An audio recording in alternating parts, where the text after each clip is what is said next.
حج البيت من استطاع إليه سبيلا ومن كفر فإن الله غني عن العالمين আল্লাহ তাআলার শুকর জ্ঞাপন করছি রব্বুল আলামিন তিনি আমাদের বিশুদ্ধ আকীদা মানহাজের অধিকারী করেছেন, যেটি আমরা মনে করি আমাদের উপরে আল্লাহ কর্তৃক সবচেয়ে বড় নিয়ামত। এজন্য আল্লাহ তাআলার শুকর জ্ঞাপন করছি, আলহামদুলিল্লাহ। দরুদ ও শান্তি বর্ষিত হোক নবী মুহাম্মদুর রাসূলুল্লাহ সাল্লাল্লাহু আলাইহি ওয়াসাল্লামের প্রতি। আল্লাহুম্মা সাল্লি আলাইহি আল্লাহুম্মা বারিক আলাইহি। সম্মানিত উপস্থিতি, আমরা ধারাবাহিক আলোচনা করছিলাম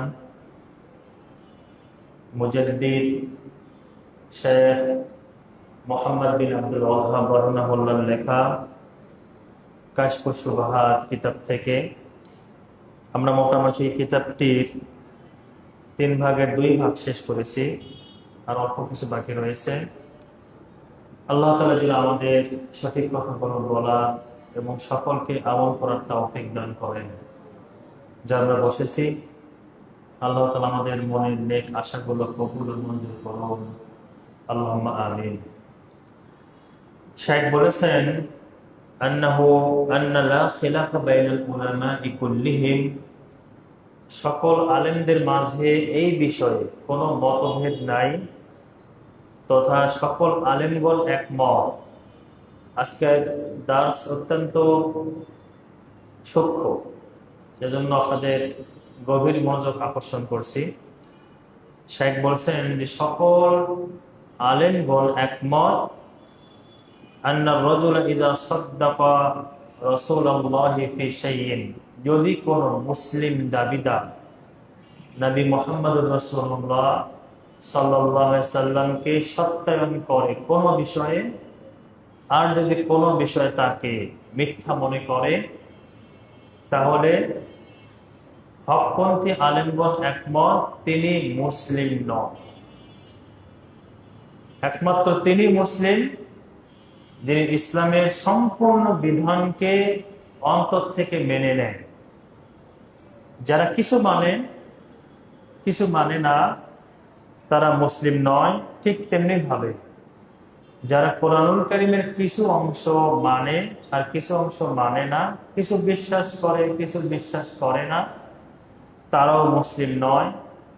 যেমনি ভাবে যদি কোনো মানুষ সালাত আদায় করে, যাকাতকে অস্বীকার করে, সালাত আদায় করে, যাকাত প্রদান করে, হজকে অস্বীকার করে, তাহলে আলেমদের মতে সে হলো কাফের, মুরতাদ। এজন্যই শাইখ বলছেন যে নবী মুহাম্মদুর রাসূলুল্লাহ সাল্লাল্লাহু আলাইহি ওয়াসাল্লামের যুগে কিছু মানুষ ছিল, তারা হজ করত, তারা অতিথি পরায়ণ ছিল, তারা আল্লাহকে ডাকতো বিপদের সময়। এরপরেও পরকালকে বিশ্বাস না করার কারণে রাসূল সাল্লাল্লাহু আলাইহি ওয়াসাল্লাম তাদের সাথে যুদ্ধ করেছেন। মানে ইসলামের কিছু বিধান তারা মানত কিন্তু মানত না, এই জন্য তাদের সাথে যুদ্ধ হয়েছে।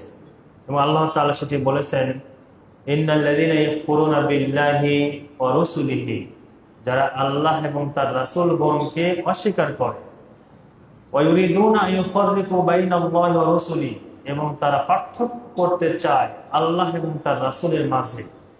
আপনারা শুনেছেন, আমরা বলেছি এখানে বাংলাদেশে যারা হাদিস অস্বীকার করে, এই আকীদা প্রচার করে, তাদেরকে যদিও আহলে কোরআন বলা হয়, এরা আহলে কোরআন নয়, এরা হচ্ছে আহলুশ শায়াতিন, শয়তানের অনুসারী। এবং যেই দাওয়াত যে প্রচার করছে ডাক্তার মতিয়ার রহমান, আমাদের যে শাইখ রয়েছে শেখ মতিয়ার রহমান মাদানী হাফিজাহুল্লাহ, তিনি নয়। তিনি তো অনেক ভালো মানুষ, খুব অমায়িক মানুষ, দাওয়াতি কাজ করছেন, তিনি নয়। এটা বাংলাদেশের একজন ডাক্তার মতিয়ার রহমান, তিনি QRF, কোরআন রিসার্চ ফাউন্ডেশন, এটি খুলে মাদ্রাসাও খুলেছে একটা। এরপর ইউটিউবে তার অনেক আলোচনা আছে। তো তিনি মানুষকে বোঝাচ্ছেন আল্লাহকে মানতে হবে, নবীকে মানার দরকার নেই। আল্লাহ বলেছেন যারা আল্লাহর মাঝে এবং রাসূলের মাঝে পার্থক্য করতে চায় এবং যারা বলে নুমিনু বিবাদি ওয়া নাকফুরু বিবাদ, আমরা কিছু মানি আর কিছু অস্বীকার করি, আল্লাহ বলেছেন উলাইকা হুমুল কাফিরুন হাক্কান, এরা হলো সত্যিকার বাস্তব প্রকৃত কাফের। প্রকৃত কাফের যারা আল্লাহ এবং রাসূলের মাঝে পার্থক্য করতে চায়, যারা বলে যে আল্লাহর বিধান মানি, রাসূলের বিধান বর্তমান চলবে না, যারা বলে যে রাসূলের চেয়ে আমরা আরবি ভালো বুঝি।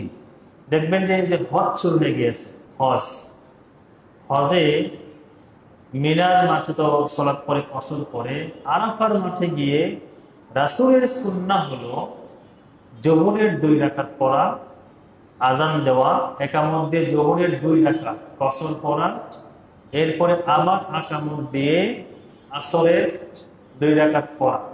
কোন সময়? যোহরের সময়। এই যোহর থেকে নিয়ে একদম সূর্যাস্ত পর্যন্ত শুধু কান্নাকাটি করা, শুধু দোয়া করা আল্লাহর কাছে। এবং হাদিসে এসেছে একদিনেই আল্লাহ তাআলা দুনিয়ার আসমানে চলে আসেন, সেটা হলো আরাফার দিন। এজন্য যারা আরাফার মাঠে যায় নাই তাদেরকে রোজা রাখতে বলা হয়েছে। এই দিন আল্লাহ তাআলা সবচেয়ে বেশি মানুষকে জাহান্নাম থেকে মুক্তি দেন। তো আল্লাহ রাসূল এই কাজ করেছেন। আমাদের যারা আশেপাশে রয়েছে দেওবন্দি পরিচয় দেয়, এরা তো আসলে হানাফি না, এটা আপনাদের অনেকবার বলেছি, এরা হানাফি কোনোভাবেই না, দেওবন্দি বলতে পারে।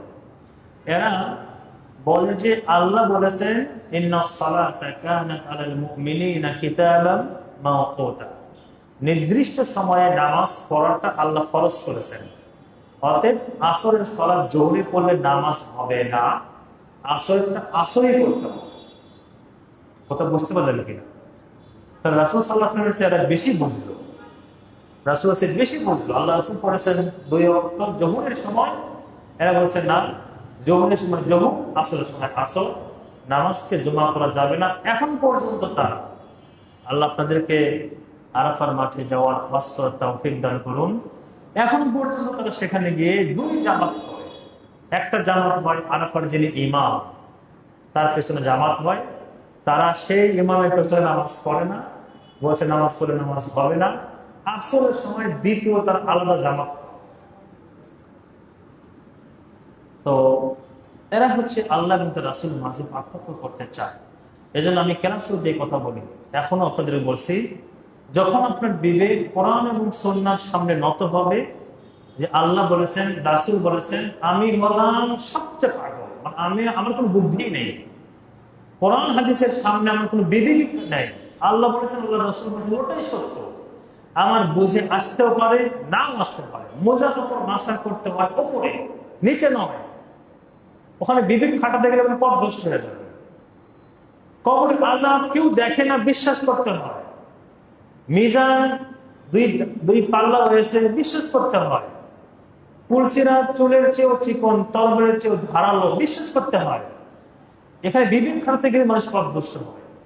এজন্য কোরআন এবং হাদিসের দলিল যদি আপনার সামনে চলে আসে, আপনার জন্য দায়িত্ব, কর্তব্য এবং ফরজ হল সেটি অবনত মস্তকে মেনে নেওয়া, কোনো প্রশ্ন করা ছাড়াই। রাসূল বলেছেন পুলসিরাত এইরকমই হবে।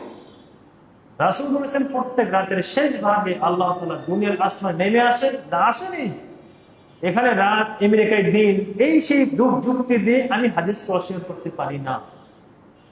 যতদিন আপনি এটি হতে পারবেন যে আপনি কোরআন এবং সুন্নাহর সামনে আপনার মাথাকে অবনত করে দিবেন, সেদিন আপনি পাক্কা মুসলমান ইনশাআল্লাহ। যেটা আল্লাহ কোরআনে বলেছেন ওয়াইসাল্লিমু তাসলিমা, ইসলামের বিধানকে তার অবনত মস্তকে মেনে নেন।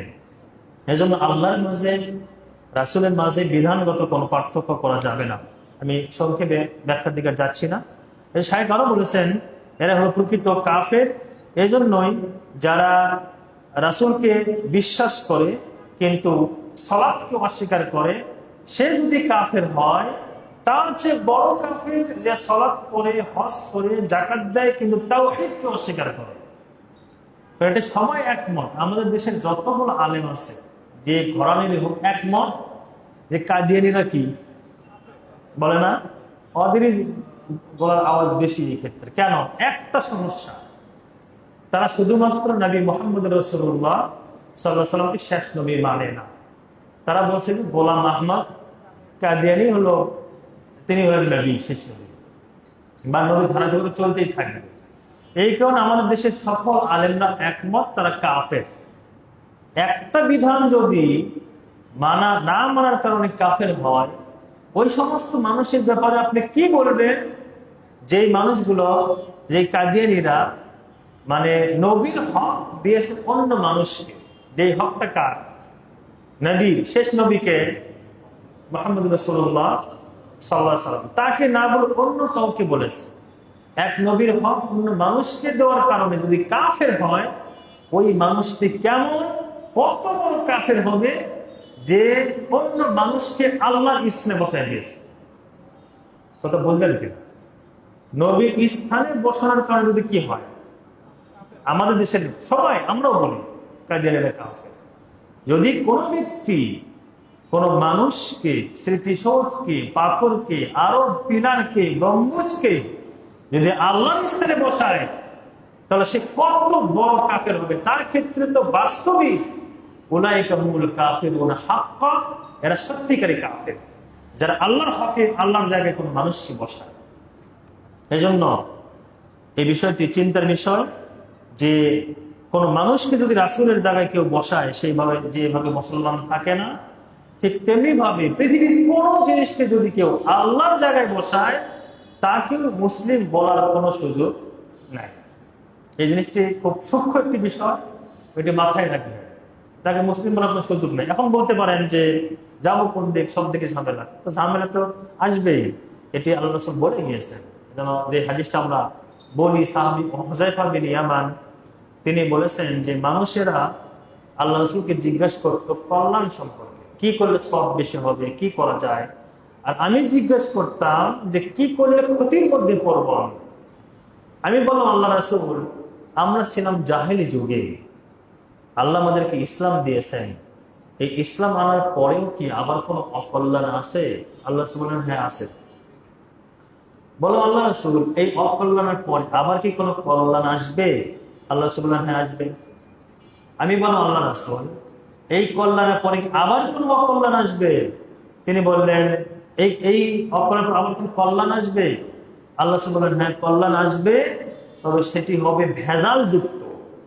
আজকে আমি যেই কথাটা আপনাদেরকে বলি, কথা বলা অনেক খুব সহজ নয়, অনেকে অনেক রকম কিছু মনে করেন। যে কথাটা বলি, আপনি নিজেকে মানে কোন দলের দিকে নিসবত না করে নিজেকে আপনি সম্পর্ক করবেন কোরআন সুন্নাহর দিকে। কথাটা অবশ্য অনেকের কাছে পাহাড়ের মতো ভারী মনে হতে পারে। আমি কেন এই কথা বলছি? একদিকে যান, দেখবেন যে কেউ কেউ এখন পর্যন্ত সম্মিলিত মুনাজাত করছে, তাহলে আপনি কি করবেন? যে আমার দল যেটা করে আল্লাহু আকবার, ওটাই করবো আমি। এটা হলো জাহেলদের কাজ। অন্যদিকে যান, কেউ কেউ এখন পর্যন্ত রাষ্ট্রীয়ভাবে বায়াত নিচ্ছে, আপনি দলের দিকে যান যে দল যা করে সেটাই করবো না, এটা জাহেলদের কাজ।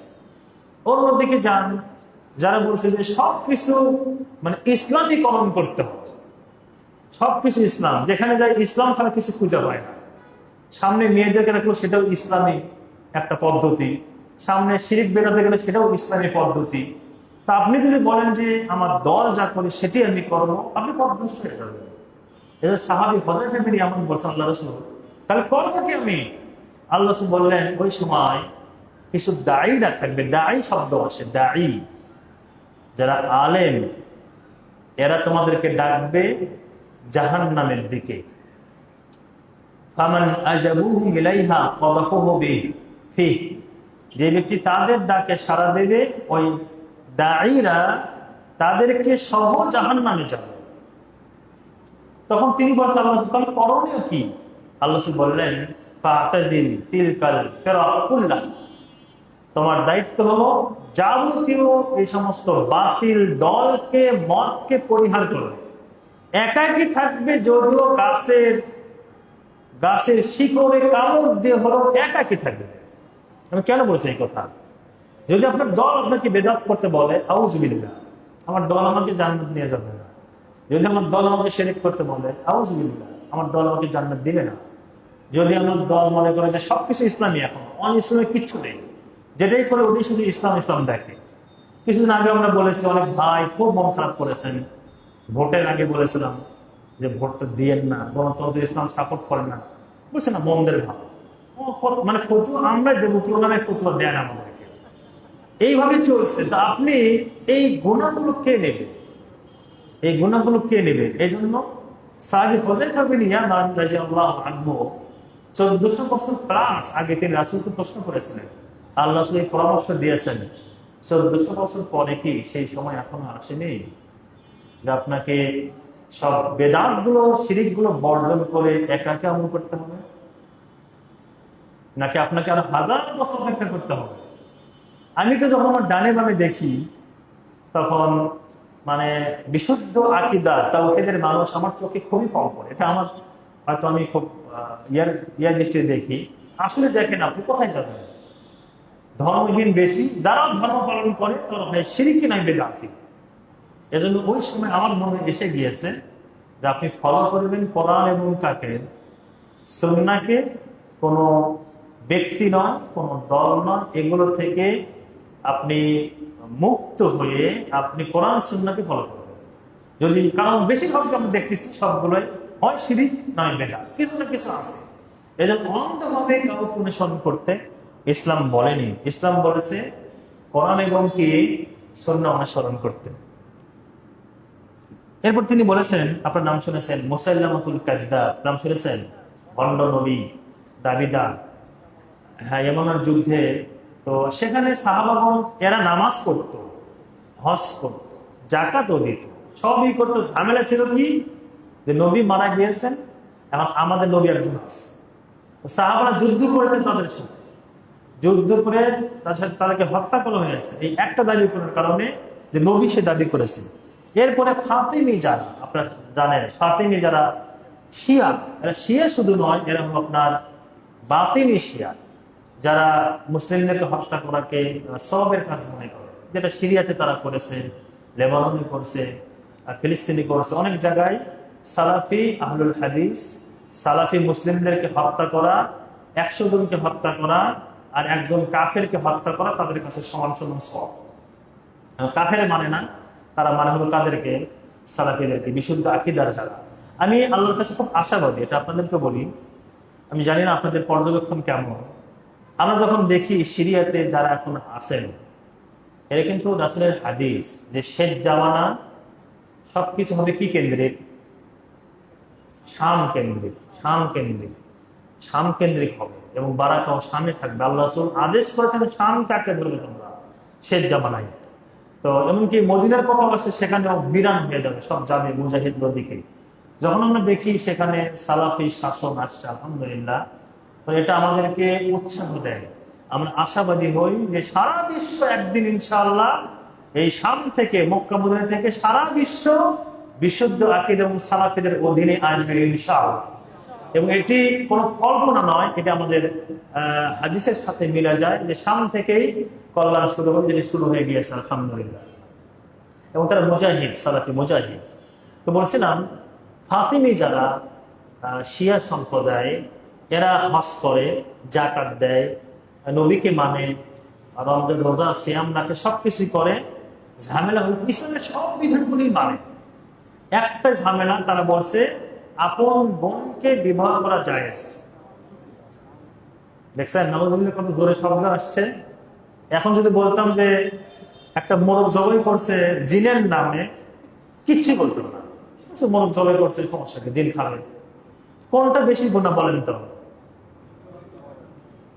আপনি মোরগ জবাই করতে একদম মানে মোরতাদ হয়ে গিয়েছে, ইসলাম থেকে বের হয়ে গেছে। কোনটা বড় গুনাহ? যারা আজকে আমাদের অনেক মানুষ যাচ্ছে শাহজালাল, আচ্ছা দোয়া করার কোনো জায়গা নাই, দোয়া করবেন আপনি মসজিদে, দোয়া করবেন ঘরের ভিতরে, আপনাকে কবরের ভিতরে কবর গিয়ে কবর মুখিয়ে দোয়া করে অনুমতি ইসলাম দেয়নি আপনাকে।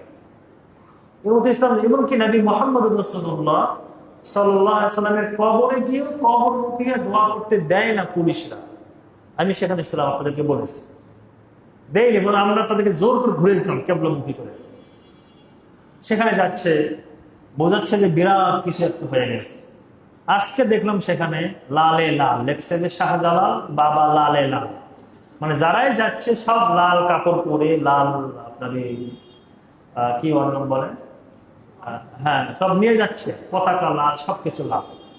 তো মানুষটি কি শিখাচ্ছেন? আমি এটা আগেও বলেছি, এখনো বলছি, যে দেশে শিরক থাকবে সে দেশে আল্লাহর রহমত থাকবে, কখনোই থাকবে না। আপনি যতই যাই ইনসানের বক্তব্য দেন, মানব বন্ধন করেন, আরো যাই কিছু করেন, কোনো কাজ হবে না শিরিককে জীবিত রেখে। শিরিক থাকলে যেখানে আল্লাহর সম্মান হানি হয়, সেখানে কোনো বরকতই থাকবে না। এই জন্য প্রধান কাজ হলো মানুষকে শিরিক সম্পর্কে জানানো। সেমিনার হবে, স্যাম্পোজিয়াম হবে, দার্স হবে, লিফলেট হবে, আরো অনেক কিছু হবে, সব আকীদা কেন্দ্রিক। যে দেশের মানুষের আকীদাই নেই, যে দেশের মানুষ আকীদায় একদম মিসকিনা ও ইয়াতীমা ও আসির, কিচ্ছুই জানে না, যারা মিসকিন, সেই দেশে অন্যান্য বিষয় আলোচনা করা সেটা পরের বিষয়। প্রথমে আকীদার দাওয়াত সবার কাছে পৌঁছানো, সবার কাছে। আমি তো আমাদের যারা ভাইরা রয়েছে, ভাইরা এখন উদ্যোগ নিয়ে ব্যবস্থা করেছে, আমাদের মুরব্বীরা মাশাআল্লাহ তারা অনেক আগ্রহী দার্সের ব্যবস্থা করা। আমার তো মনে হয় আপনার বাড়িতে দার্স হওয়া দরকার, আপনার এলাকায় দার্স হওয়া দরকার, আপনার মসজিদে হওয়া দরকার, সব জায়গায় আকীদার দার্সটাই হওয়া দরকার। মানুষকে আগে ঈমান বাঁচাতে হবে, ঈমান না বাঁচলে ইনসাফ দিয়ে মানব বন্ধন দিয়ে কিচ্ছুই হবে না, কোনো কাজই হবে না যে ঈমানই না থাকে। এজন্য এই কাজটি আপনারা শুরু করেছেন, আল্লাহ তাআলা আপনাদেরকে উত্তম বিনিময় দান করুন।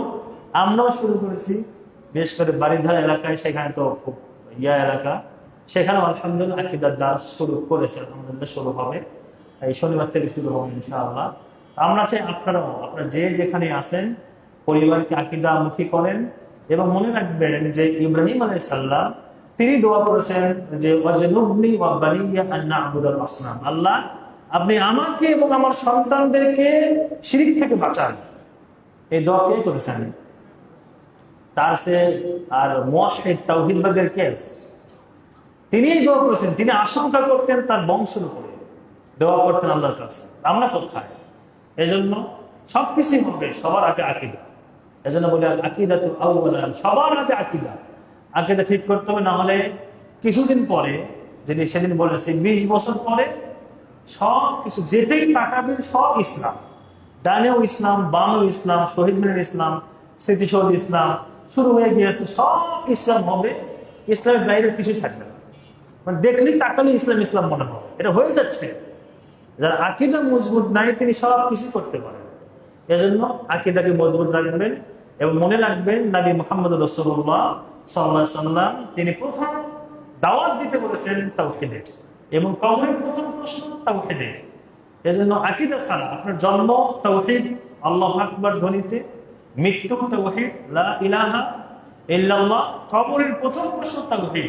যার তাওহীদ নেই, যার আকীদা নেই, তার দুনিয়া আখিরাত কিছু নেই, দুনিয়াও নেই আখিরাত নেই। এই ফাতিমি সম্প্রদায়, সময় শেষ হয়ে গেছে, এরা শুধু বলেছিল আপন বোনকে বিবাহ করা জায়েজ। সব আলেমরা ফতোয়া দিয়েছে, তারা কাফের, তাদের সাথে যুদ্ধ হয়েছে। তো যারা এই ফতোয়া দেওয়ার কারণে কাফের হয়ে গেছে, তো ওই মানুষটা কত বড় কাফের, যারা মানুষকে নিয়ে যায় কার পর্যায়ে? আল্লাহর পর্যায়ে, আল্লাহর পর্যায়ে।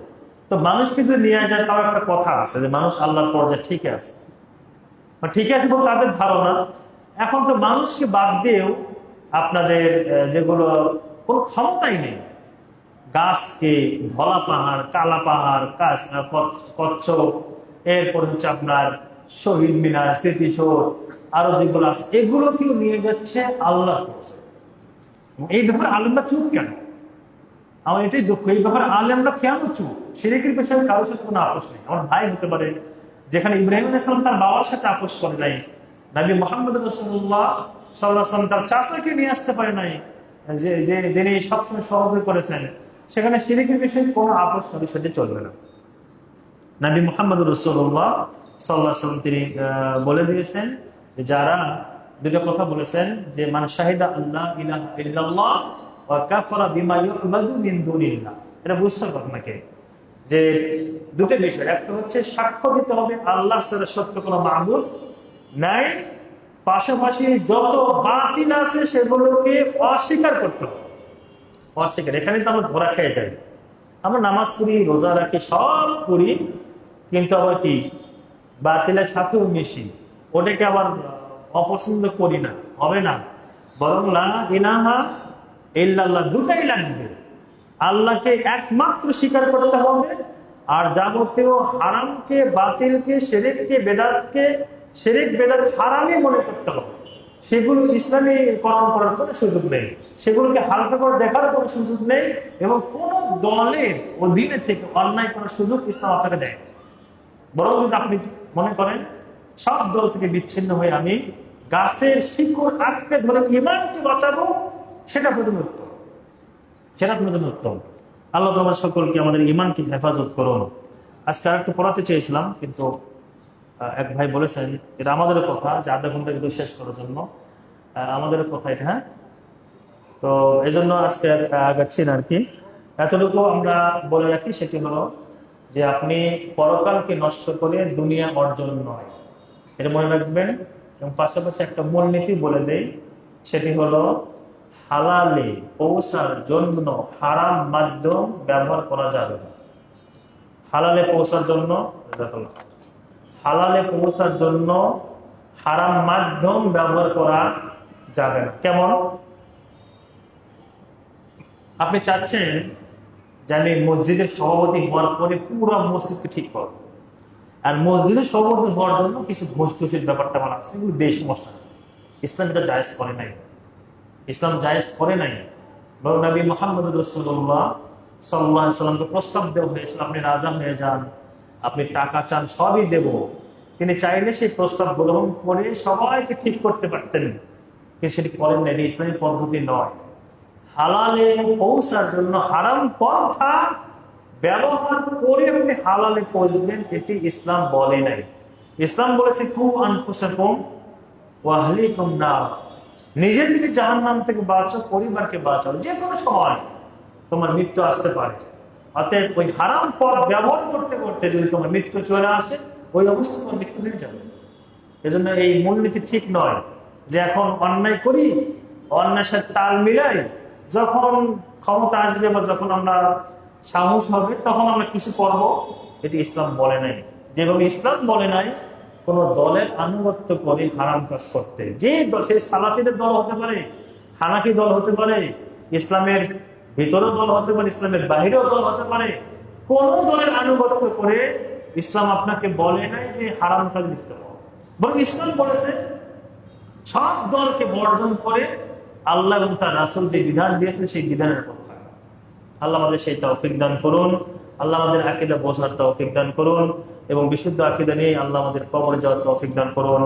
আল্লাহুম্মা আমিন। সামনে আমরা নতুন আকীদা দার্স শুরু করবো ইনশাআল্লাহ। আশা করছি কিছু কিছু আপনাদের যে সন্দেহ সেটি দূর হচ্ছে, পুরো বই শেষ করলে আরো ইনশাআল্লাহ দূর হয়ে যাবে। আল্লাহ আমাদের সঠিক কথা বলার এবং আমল করার তৌফিক দান করুন। আল্লাহুম্মা আমিন। প্রশ্ন আমরা 3টা প্রশ্ন দেবো, হ্যাঁ। আমাদের সালাম দিয়েছেন, ওয়ালাইকুম আসসালাম। আমাদের মানহাজ কি? আমাদের মানহাজ কি আকীদাকে নিয়ন্ত্রণ করে? আকীদা বিশুদ্ধ হওয়ার পর সঠিক মানহাজের গুরুত্ব কতটুকু? মানহাজ ভ্রান্ত হলে কি কি ক্ষতি হতে পারে? অত্যন্ত গুরুত্বপূর্ণ একটি প্রশ্ন করেছেন। সেটি হলো, এটি লম্বা আলোচনার বিষয়। সংক্ষেপে বলছি, অনেক ভাইয়ের আকীদা ঠিক আছে, কিন্তু ঝামেলা কোথায়? মানহাজ। এটা বলতে গেলে তখন সবাই রাগ করবে। আকীদা অনেক সুন্দর, আল্লাহ, রাসূল, ফেরেশতা, কিতাব, হাসর নাসর, পুলসিরা, কবর, যে আকীদাগুলো আছে অনেক সুন্দর, কিন্তু মানহাজে তিনি ইনহিরাফ, মানহাজে তিনি বিভ্রান্ত হয়ে গিয়েছেন। মানহাজে কোনো না কোনো দলের খপ্পরে তিনি পড়ে গিয়েছেন। যদিও সরাসরি সেই দল নাও করেন, কিন্তু তাদের রীতিনীতির অনুসরণ করতে গিয়ে তিনি মানহাজ বিভ্রান্ত হয়েছে। আকীদা একটি মৌলিক বিষয়ের নাম, বিশ্বাসের নাম, কিন্তু মানহাজ আপনার কাজের নাম। মানহাজ আপনার মাঠে কাজের নাম, এবং সাথে আকীদার বিশ্বাসের নাম। তো অনেকের বিশ্বাস ঠিক আছে, আকীদা ঠিক আছে, কিন্তু মানহাজে কি গলত রয়েছে। আমরা যখন বলেছি যে রাস্তা বন্ধ করার নিষেধ, ওটা কিয়ামত পর্যন্ত নিষেধ, কোনোভাবেই ওটি জায়েজ করার কোনো সুযোগ নেই। আমাদের ভাইরা গিয়েছিলেন মার্চ ফর কি যেন বলছিলেন, গাজা। তারপর কি হলো? তারপর কি হয়েছে এটা বলেন? কি হয়েছে? হাজার লাখ মানুষকে কষ্ট দিয়েছেন, মনের জজবা করে চলে এসেছেন, লাভ হইলো। ওই টাকাগুলো যদি জমায় যদি আমাদের ফিলিস্তিন ভাইদেরকে দিতেন, অনেক উপকৃত হতো। এগুলো মানুষ বিভ্রান্ত। ওই যে আমাদের দেখে দেখে শিখতে হবে, প্রাচ্যরা কি করে, অমুক জায়গায় কি করে, এগুলো দেখে দেখে আমাদের শিখতে হবে, কিছু একটা করে দেখাইতে হবে। তো এগুলো হচ্ছে ইসলাম যদি সমর্থন না করে রাস্তা বন্ধ করা, কেমন পর্যন্ত রাস্তা বন্ধ হয়, কেমন পর্যন্ত হরতাল হয়, কেমন পর্যন্ত মানুষকে কষ্ট দিয়ে মিছিল সমাবেশ করা হয়। আমাদের কিছু কিছু ভাই বুঝতে চান না, এটা হলো মানহাজ বিভ্রান্ত। ওই যে অন্যদের সাথে মিশে বা অন্যদের থেকে এগুলো নেওয়া, এগুলো আমাদের সালাফি কোনো আলেম কোনো কালে জায়েজ বলেন নাই। এখনো তার বিশুদ্ধ সালাফি আলেম, এই বিশুদ্ধ শব্দ বলতেই হচ্ছে, কারণ কিছু স্থলুরি ঢুকে গিয়েছে, কিছু আবার মানে এখন তো প্রকাশ হয়ে গেছে, এই সরকারের আমলে অনেক প্রকাশ হয়ে গেছে। এখন সবাই দিকে খরচ ছেড়ে বের হয়েছে, হ্যাঁ, নিজের দলের দিকে মানুষকে ডাকছে। তো বিশুদ্ধ যারা সালাফি আলেম তারা বলে দিয়েছে যে যেটি রাসূল সাল্লাল্লাহু আলাইহি ওয়াসাল্লাম হারাম বলেছেন সেটি হালাল হওয়ার কোনো সুযোগ নেই। যেটি হারাম এটি কিয়ামত পর্যন্তই হারাম। কোন যুগের কারণে, দেশের কারণে, সরকারের কারণে, গণতন্ত্রের কারণে, আরো কিছু কারণে সেটি হালাল হওয়ার কোনো সুযোগ নেই, কোনো সুযোগই নেই। এজন্য আকীদা ঠিক হলেও তার চেয়ে বেশি গুরুত্বপূর্ণ মানহাজ। আর মানহাজ বিভ্রান্ত হলে এটি আমি মনে করি অনেক এর মাধ্যমে অনেক যুবকেরা বিভ্রান্ত হয়, মনে করে যে এটি মানে ইসলাম, মনে করে কি এটি ইসলাম। আকীদা ঠিক আছে। এবং একজন তো প্রশ্নই করেছে, কোন একটা ইসলামী দলের নাম বলছে, যে বলছে আমি আকীদাই ঠিক আছে, ওই দল কোনো সমস্যা? আর চিন্তা করেন যে কি বুঝেছে। এবং একটি কথা বলে বিশেষ করছি, আমাদের মদিনা ভার্সিটিতে আমাদের শাইখ ছিলেন, শেখ আব্দুল ইলা, তো অনেক খুব সালাফি একজন সাহেব। তা আমাকে একদিন বলছে যে তোমাদের ক্লাসে বাংলাদেশি কয়জন? তাই বললাম শেখ ৩-৪ জন আছি আমরা। তো একটা দলের নাম বললো, যে ওই দলের কেউ আছে? হ্যাঁ, একজন আছে। তো বললো ঠিক আছে। আমাকে জিজ্ঞাসা করো কোথা থেকে আসছো, যাত্রা থেকে গিয়েছে এসে। তো শেখ আমাদের তাদরিব দাওয়ী, অর্থাৎ দাওয়া প্র্যাকটিস, মানে 25 মিনিট 30 মিনিটের আরবিতে আলোচনা করতে হতো। আপনারা জানেন যারা ভার্সিটিতে পড়েন, শিক্ষকের হাতে 40 নাম্বার থাকে, 40 নাম্বার তার হাতে থাকতে সেটা তিনি দিতেন। তো আমি এখানে বলতে বাধ্যই হচ্ছি যেহেতু প্রশ্ন চলে আসছে। আমাদের ওই ভাইকে বিষয় দিলেন যে খওয়ারুল মুসলিমিন খতরুহু আলাল আলামিল ইসলামী, যে মুসলিম ব্রাদারহুড এবং মুসলিম বিশ্বে তার ক্ষতিকর প্রভাব, এই বিষয় দিলেন। নাম্বার কত? 40। উনি যে 40 নাম্বার, উনি নিজে সেটার সাথে খুবই জড়িত ছিলেন, মানুষকে ডাকতেন, টাকা উঠাইতেন, যেহেতু আমাদের ক্লাসমেট আমি খুব ভালোই জানি। তো তিনি কি করলেন, ওই 25 মিনিট এদের বিরুদ্ধে যা বলা দরকার, যে কথা আমরাও কোনোদিন বলি নাই, সব বলে দিয়েছে। তার নাম্বার কত? 40। শেখ শেষে বলছিলেন, আমার মনে আছে এই কথা, আমাকে মানে অন্তরে দাগ কেটেছিল। শেখ বলেছিলেন হাজা হুজ্জাতুল লাক আও আলাইকা ইয়াউমাল কিয়ামা। শেখ বলেছিলেন তোমার এই বক্তব্য কিয়ামতের দিন হয় তোমার পক্ষে অথবা তোমার বিপক্ষে সাক্ষী দেবে। তো আপনি আকীদায় হতে পারেন সালাফি, বাকি মানহাজে বিভ্রান্ত হতে পারে। এজন্য আকীদা যেভাবে গুরুত্বপূর্ণ, ঠিক তেমনি ভাবে মানহাজও তার চেয়ে কম গুরুত্বপূর্ণ নয়। মানহাজের মাধ্যমে আপনি আকীদাকে লালন করবেন। মানহাজ বিভ্রান্ত হলে দেখবেন যে একসময় আকীদাও অনেক শৈথিল্যতা চলে আসবে। দ্বিতীয় প্রশ্ন করেছেন যে মাতুরিদি, আশআরী, আহলুস সুন্নাহ অন্তর্ভুক্ত নয়। এগুলো অনেক লম্বা লম্বা উত্তর দিতে হবে। বর্তমান দেওবন্দিরা কি আসলেই মাতুরিদি, আশআরী? কি বলে তাদের বক্তব্য? আমরা বলেছি তাদের বক্তব্য, তারা তাদের মাদ্রাসায় পড়ায় আকীদা আন-নাসাফি, নাম শুনেছেন? যারা দাখিল আলেম পরীক্ষা দেয়, আলিয়ার সিলেবাস ওটা, এটা আবু মানসুর আল মাতুরিদির লেখা। আর সেখানে আল্লাহ তাআলার সিফাতকে অস্বীকার করা হয়েছে, মাত্র 7টা সিফাতকে রেখে সব গুণকে অস্বীকার করা হয়েছে। আপনার বিবেকে একটু প্রশ্ন করেন তো, সহিহ বুখারীর হাদিস, আল্লাহ রাসূল সাল্লাল্লাহু আলাইহি ওয়াসাল্লাম বলেছেন আল্লাহ তাআলা নেমে আসেন। তারা বলছে আল্লাহ তাআলা নামে না, ফেরেশতা নামে। আল্লাহ তাআলার হাত রয়েছে, তারা বলছে না, হাত মানে কুওয়া, শক্তি, কুদরত। নাম শুনেন কুদরত? আমাদের বক্তার আলোচনা, আল্লাহ আপনি কুদরতি চোখ দিয়ে আমাদেরকে দেখেন। আল্লাহ আপনি কুদরতি হাত দিয়ে হেফাজত করেন, তার মানে বুঝবেন ও আশারি নয় মাতুরিদি। কুদরত শব্দ লাগাবে, সব জায়গায় কুদরত লাগাবে। কারণ আল্লাহ তাআলার চোখ আছে, আল্লাহ তাআলার হাত রয়েছে, বিশ্বাস তারা করে না। কুদরতি পায়েও সেজদা, যেটাও বলে আল্লাহ আপনার কুদরতি পায়ে সেজদা, কুদরত লাগে। এটা হলো আশারি মাতুরিদি। এবং তাদের সাথে আমাদের, এবং তারা নিজেরাই, এই যে হাফিজুর রহমান কুয়াকাটা, তাদের নাম ধরে বলাটা আলেমদের দায়িত্ব। তারা বলে যে আমরা ফিকহে হানাফি, আকীদায়ে মাতুরিদি, তাদের বক্তব্য। এরপর নুরুল ইসলাম একজন আছে না, অলিপুরি, নাম শুনেছেন? তার ছেলে অনেক ভালো মাশাআল্লাহ। তিনি বলেছেন যে আমরা আকীদায়ে মাতুরিদি আর ফিকহে হানাফি। এজন্য তাদের বইয়ে, তাদের মাদ্রাসাগুলোতে আল ফিকহুল আকবার পড়ানো হয় না, যেটি ইমাম আবু হানিফার লেখা বলা হয়, এই ফিকহুল আকবার পড়ানো হয় না। তারা নিজেরাই বলে আমরা আশআরী বা মাতুরিদি, নিজেরাই বলে, এটা আমাদের কথা না। যে কাউকে জিজ্ঞেস করবেন তারাই বলবে।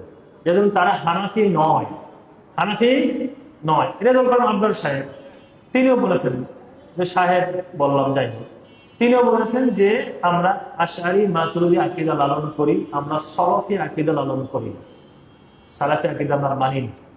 তো এই জন্য তারাই এটা দাবি করে এবং বলে যে হ্যাঁ ওটাই বলে। এবং দেওবন্দি, এটা বলতে গেলে আরো লম্বা হবে, মদিনা ইউনিভার্সিটি থিসিস হয়েছে আর রদ্দু আলা দেওবন্দিয়িন, থিসিস হয়েছে একটা, যে দেওবন্দীদের আকীদাগুলো বাতিল, একটা শিরোনাম দিয়ে থিসিস হয়েছে, এরকম মোটা থিসিস হয়েছে, যাদের মূল কথা হচ্ছে সুফিবাদকে লালন করতে হবে। যদি তারা মাজারে সেজদা করে না, কিন্তু তারাও সুফিবাদের পক্ষে কথা বলে, না হলে যে অমুক অমুক অমুক শেষে দা বা লাগায় দেয়। হ্যাঁ, সুফিবাদী সব সুফিবাদ থেকে এসেছে। সময় যেহেতু শেষের দিকে, আমি আর আলোচনা করতে চাচ্ছি না। মেয়েদের মাথা থেকে চুল পড়লে সেগুলো বিক্রি করা যাবে, বিক্রি করবেন না, সেগুলো আপনি পুড়ে ফেলবেন অথবা মাটিতে পুঁতে ফেলবেন। কারণ জানেন যে নবী মুহাম্মদ রাসূলুল্লাহ সাল্লাল্লাহু আলাইহি ওয়াসাল্লামকে জাদু করা হয়েছিল কিসের? চিরুনি আশ্রানো চুলে এবং চিরুনির ভাঙ্গা অংশ দিয়ে তাকে জাদু করা হয়েছিল। তো তার যদি জাদু, সেটা প্রভাব 6 মাস অনেক কষ্ট হয়েছিল সাল্লাল্লাহু আলাইহি ওয়াসাল্লাম। আপনার এই জন্য আপনার ব্যবহৃত জিনিস আপনি বাইরে কাউকে দেবেন না, সেটা ভালো। আপনি যে জিনিসগুলো আপনার শরীরের সাথে লেগে থাকে সেগুলো কাউকে দেবেন না, যাকে আপনার সন্দেহ হয় বা ক্ষতির আশঙ্কা আছে দেবেন না। মাথার চুল, ছেলে হোক বা মেয়ে হোক, এগুলো বিক্রি করা যাবে না, আপনি সেগুলো নিজের হেফাজতে পুড়ে ফেলবেন অথবা ফেলে দেবেন।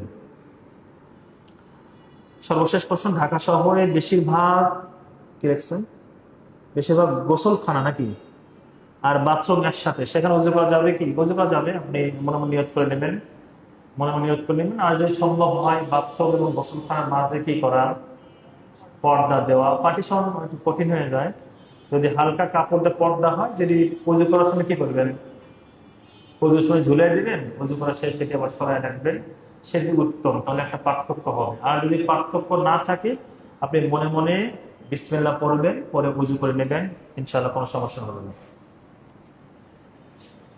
আমরা দার্স এখানে শেষ করছি। আপনারা যারা বসেছেন, আল্লাহ তাআলা আপনাদের উত্তম বিনিময় দান করুন। আমরা বসেছি আল্লাহর জন্য। আমাদের অনেক ছাত্র ভাইরা বারবার নিষেধ করার পরেও তারাও এসেছে। আল্লাহ তাআলা তাদেরকেও উত্তম বিনিময় দান করুন। যারা আয়োজন করেছেন তাদেরকে আল্লাহ তাআলা উত্তম বিনিময় দান করুন। রব্বুল আলামিন আমাদের সকলকেই হজ এবং উমরা করার তৌফিক দান করুন। আমাদের যারা এসেছেন, যাদের সুযোগ রয়েছে, তাদেরকে মদিনা ভার্সিটি সহ সৌদি অন্যান্য ভার্সিটিতে ফুল স্কলারশিপ আল্লাহ করার তৌফিক দান করুন। আমাদের রব্বুল আলামিন নবী মুহাম্মদ রাসূলুল্লাহ সাল্লাল্লাহু আলাইহি ওয়াসাল্লামের হাত থেকে সরাসরি হাউজে কাউসার পানি পান করার তৌফিক দান করুন। আল্লাহ তাআলা আমাদের বিশুদ্ধ আকীদা নিয়ে কবরে যাওয়ার তৌফিক দান করুন এবং রব্বুল আলামিন আমাদের সকলকেই সেই রবের দিদার আমাদেরকে দান করুন। আল্লাহুম্মা আমিন। আল্লাহ তাআলা আমাদের সকলকেই জান্নাতুল ফিরদাউস দান করুন। আমাদের গুনাহগুলো ক্ষমা করে দিন। আমাদের রিজিকে হায়াতে আল্লাহ বারাকা দান করুন। আমাদের মধ্যে যাদের ঋণ রয়েছে, আল্লাহ আমাদের ঋণকে পরিশোধ করার তৌফিক দান করুন। আল্লাহ আমাদেরকে সম্মানিত করুন এবং আমাদের সকলের মনের নেক আশা আল্লাহ কবুল ও মঞ্জুর করুন। আল্লাহুম্মা আমিন। সুবহানাকাল্লাহুম্মা ওয়া বিহামদিকা আশহাদু আল্লা ইলাহা ইল্লা আনতা আস্তাগফিরুকা ওয়া আতুবু ইলাইক। ওয়াসসালামু আলাইকুম ওয়া রাহমাতুল্লাহি ওয়া বারাকাতুহু।